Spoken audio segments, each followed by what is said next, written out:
안녕하십니까, 노선호입니다. 12월 11일 일요일입니다. 12월 12일 월요일부터 12월 16일 금요일까지 한 주일 동안의 투자 전략을 좀 세워보는 시간 갖도록 하겠습니다. 먼저 어제 새벽 마감된 미국 시장부터 살펴볼게요. 미국 시장이 또다시 하락을 했습니다. 나스닥 지수가 0.7%대 하락을 했고 S&P 500 지수도 0.7%대, 다우존스는 0.9%대 하락을 하는 모습을 보였습니다. 예상보다 견고했던 생산자 물가지수 발표가 있었고 또 소비 심리지수 여파로 인해서 약세를 보이기도 했었는데요. 또 장중에는 물가가 하락세를 이어가고 있다는 점 등이 이제 또 호재로서 작용을 하면서 반등에 성공을 하는 모습을 보이기도 했습니다. 그렇지만 문제는 장 막판이었어요. 그래서 나스닥 지수 분봉을 보더라도 거의 장 막판에 1시간 정도를 앞두고 좀 하락을 했던 모습이 나타나는데요. 이 장 막판에 푸틴의 핵무기 사용 발언들이 나왔고 또 여전히 높은 수준의 물가 그리고 소비 심리 지수가 국채금리 상승세를 견인하면서 FOMC 회의에 대한 좀 우려감이 부각되는 그런 모습을 보였습니다.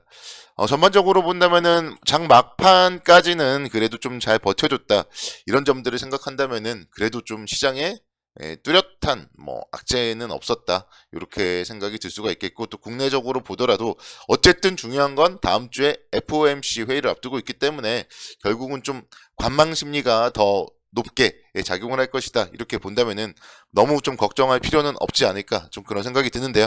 그래도 이제 좀 지정 확정 리스크가 살짝 부각되었다 이런 점들도 있기 때문에 어쨌든 좀 해외의 정세에 대해서는 계속적으로 좀 살펴볼 필요가 있겠다 이런 생각도 해봤습니다. 다음 주에 있을 가장 좀 중요한 부분은요, 누가 뭐라 해도 15일 목요일 새벽에 발표될 미국의 12월 FOMC 기준금리 결정입니다. 그래서 이번 FOMC 회의에서는 연방기금 금리를 0.5% 인상할 걸로 지금 전망이 되고 있어요. 그래서 앞서서 4차례 연속으로 0.75% 인상을 단행했기 때문에 이번에 연준이 자이언트 스텝에서 빅 스텝으로 한발 좀 물러서는 그럴 걸로 예상이 되고 있고 이런 부분들은 이미 여러 차례 언론이나 보도가 되었고요. 또 저도 여러 차례 좀 말씀을 드렸던 부분입니다. 그렇기 때문에 시장에 어쨌든 이번에 금리 인상이라던가 이런 부분들은 악재로 작용을 할 가능성은 크지 않겠다. 이런 생각을 말씀을 드릴 수가 있겠고 문제는 그러니까 요번이 아니죠. 이제 다음이에요. 그래서 성장률이라던가 또 인플레이션, 실업률 등 살펴보면서 향후에 금리가 어떻게 될지 여기에 더 중요하다고 볼 수 있겠습니다. 연준의 최종 금리가 지금은 가장 중요해요. 시장이 최근에 반등을 하다가 조금 주춤거렸던 원인 중에 가장 큰 원인이 연준의 최종 금리가 5% 정도가 아니라 그거를 더 넘어서 5.25, 5.5 요 정도까지 올라갈 수 있겠다. 이런 부분들이 최근에 이제 시장에 좀 악재로서 작용을 했었기 때문에 우리는 그런 부분들에 대해서는 계속적으로 물가 지표와 이런 여러 가지 변수들을 좀 살펴봐야 된다. 이렇게 말씀드릴 수 있겠습니다.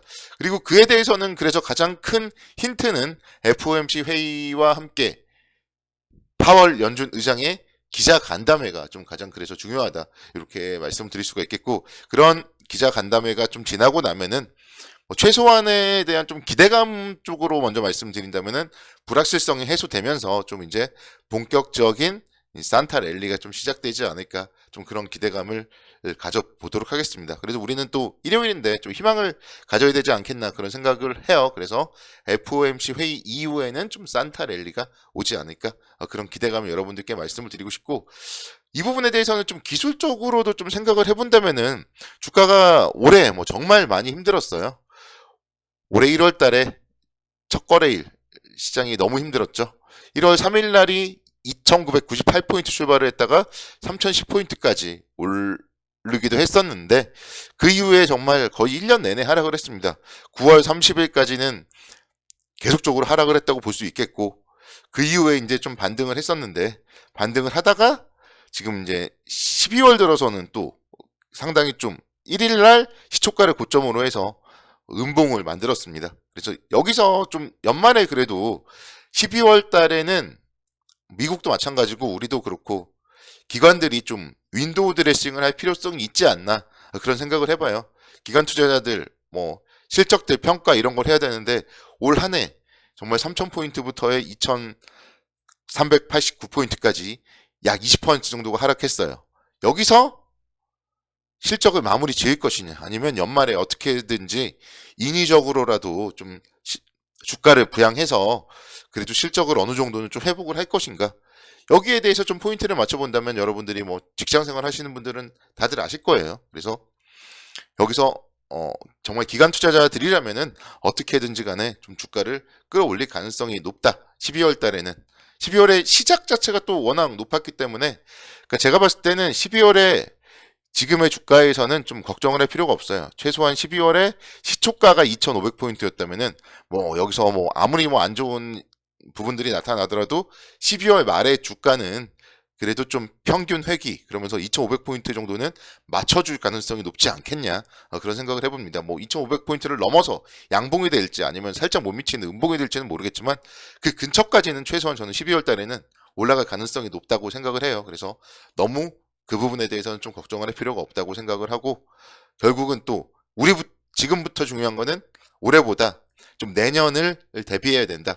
그런 얘기들을 또다시 좀 말씀을 드리고 싶습니다. 그래서 어쨌든 내년도에 대해서는 국내 증권사들은 좀 보수적이에요. 근데 반면에 외국계 증권사들은 2,800포인트, 뭐 3,000포인트까지 얘기를 합니다. 그래서 항상 이런 부분들도 사실 전망치나 이런 게 우리나라의 증권사 리서치가 좀 맞아주기를 바라지만, 그래도 외국계 쪽이 더 맞는 그런 가능성도 많아요. 지금 우리나라 같은 경우는요, 우리나라 증권사들은 올해가 너무 안 좋았단 말이에요. 여기서 내년도에 대해서 장밋빛 전망을 할 수가 없어요.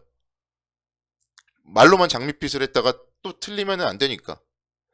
그렇기 때문에 국내 증권사들은 항상 뒷북이죠. 올라간 다음에 오히려 계속 컨센서스를 상향하고 이러는데, 지금 현재 상황에서는 좀 올해보다는 그래도 내년도는 기대해 볼 만하지 않을까, 좀 그런 생각을 해봤어요. 뭐 이런 부분들은 뭐 제가 이전에도 말씀드렸고 향후에도 또 말씀을 드리겠지만, 일단 지금 상황에서는 뭐 12월 달을 생각해 본다면은 충분히 2,500포인트 이상까지는 움직일 수 있다, 그런 생각을 해보고요. 그래서 만약에 여기서부터 밀리는 거에 대해서는 정말 걱정을 할 필요가 없다. 조정 시에는 계속적으로 분할 매수를 해야 된다.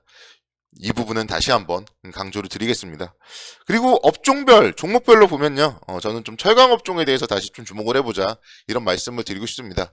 사실 제가 철강 업종에 대해서 그동안 여러 차례 좀 언급을 드렸었는데, 최근에는 아마 제가 철강 업종에 대한 얘기를 안 했을 거예요.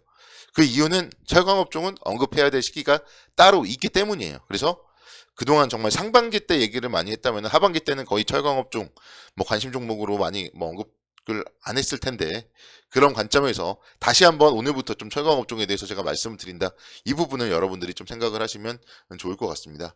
사실 철강 업종 하면은 이제 대표적인 게 포스코 홀딩스죠. 그래서 포스코 홀딩스에 대해서 한번 말씀을 드려보고 싶은데, 4분기의 실적은 썩 좋지는 못할 것 같다, 뭐 그런 얘기들이 많습니다. 최근에 뭐 포항 쪽에서 워낙 뭐 폭우도 많이 오고 막 그래가지고 그런 부분들이 좀 주가에 좀 좋지 못하고 실적으로 특히나 좀 좋지 못한 부분으로 작용을 할 거예요. 그래서 침수가 되면서 하반기에는 실적이 좀 부진한데, 내년도부터는 이제 다시 한번 좀 판매가 정상화 될 것이고, 그리고 내년도에 포스코 홀딩스 같은 경우는 리튬 공장이 완공되는 점에 좀 주목을 해봐야 됩니다. 그래서 포스코 광양 리튬 공장이 내년 10월에 완공이 될 예정이고요. 또 아르헨티나 쪽도 2024년, 2025년에 각각 순차적으로 완성이 될 예정이에요. 그래서 그 부분에 대해서 포스코 홀딩스는 좀 투자 포인트로 삼아볼 필요가 있어요. 최근에 철강 업종의 주가는 여전히 사실 좋지 못한데, 포스코 홀딩스 같은 경우는 보시면 아시겠지만 9월 30일부터 시장이 반등했을 때 거의 좀 대장주처럼 움직였던 모습을 볼 수 있습니다. 21만원대부터 30만원대까지 거의 뭐 50% 정도가 막 올랐었죠.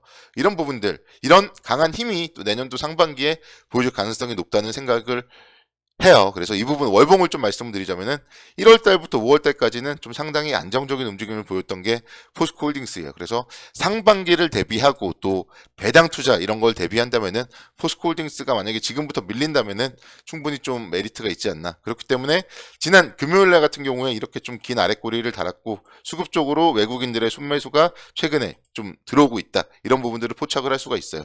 이래서 포스코 홀딩스 뭐 기본적 그리고 기술적 관점, 수급적 관점까지도 좀 긍정적 관점으로 접근을 해보자. 그래서 철강 업종에 대해서도 전반적으로 관심을 가져보자. 이렇게 마무리하겠습니다.